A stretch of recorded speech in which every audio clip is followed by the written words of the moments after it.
नमस्कार विद्यार्थी मित्रांनो. तर आपण आज दशांश अपूर्णांकांचा मसावी लसावी कसा काढायचा ते पाहणार आहोत. तर पहा मुलांनो, आपल्यासमोर एक उदाहरण आहे.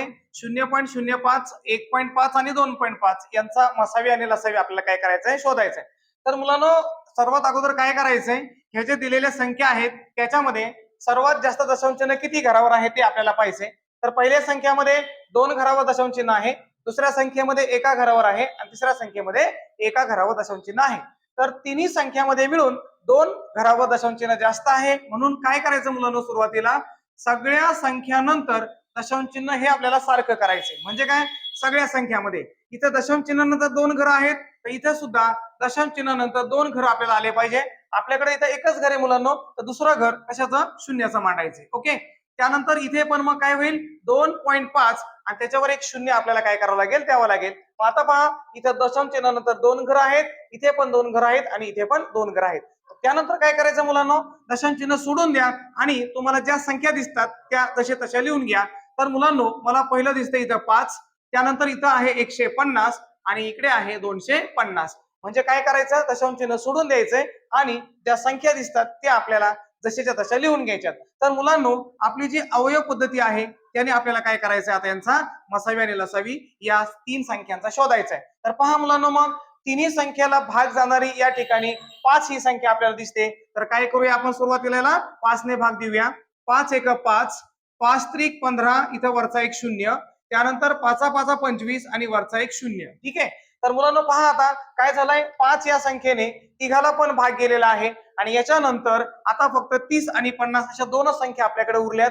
म्हणजे या 3 संख्यांचा मसावी तर आपल्याला लगेच मिळतोय, तो म्हणजे किती आहे मुलांनो, 5. का? कारण मसावी म्हणजे काय, ज्या संख्येने दिलेल्या सर्व संख्यांना भाग जातो त्या संख्येला आपण काय म्हणतो, मसावी.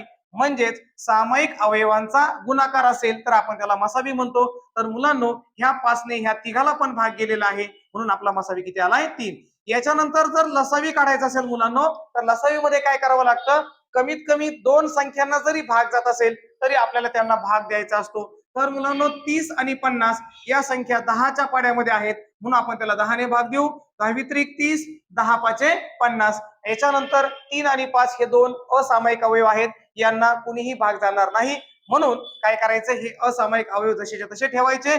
आणि लसावी म्हणजे मुलांनो, हे जे सगळे अवयव आलेले आहेत त्या सगळ्या अवयवांचा गुणाकार करायचा आहे. म्हणजे 5 गुणिले 10 गुणिले 3 गुणिले 5 याला आपण काय म्हणणार आहोत, लसावी. तर पहा मुलांनो, 5 10 50, 50 त्रिक 150 आणि 150 गुणिले 5 म्हणजे 15 5 75 आणि वरचा एक शून्य.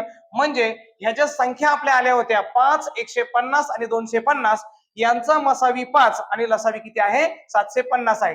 तर मुलांनो, आपल्याला जो मसावी लसावी विचारलाय तो या दशांश अपूर्णांकांचा आहे. तर मग काय करायचं, जेवढ्या जास्त घरावर दशांश चिन्ह होतं तेवढ्या घरावर दशांश चिन्ह हे आलेल्या उत्तराला द्यायचंय. तर मुलांनो, इथं 5 आहे बरोबर, आणि दशांश चिन्ह हे 2 घरावर होतं. इथं तर एकच घर आहे, दुसरं घर शून्याचा मांडा, अलीकडे पॉइंट लिहा आणि शून्य द्या. म्हणजे या तिघांचा मसावी किती आलाय, 0.05 आलाय. आणि इथं 750 आपलं उत्तर आलं होतं आणि दशांश चिन्ह आपल्याला 2 घरावर द्यायचंय, उजवीकडून डावीकडे द्या, म्हणजे ते झालं 7.50. म्हणजे अशा पद्धतीने मुलांनो, या दशांश अपूर्णांकाचा मसावी 0.05 आहे आणि लसावी 7.50 आहे. धन्यवाद.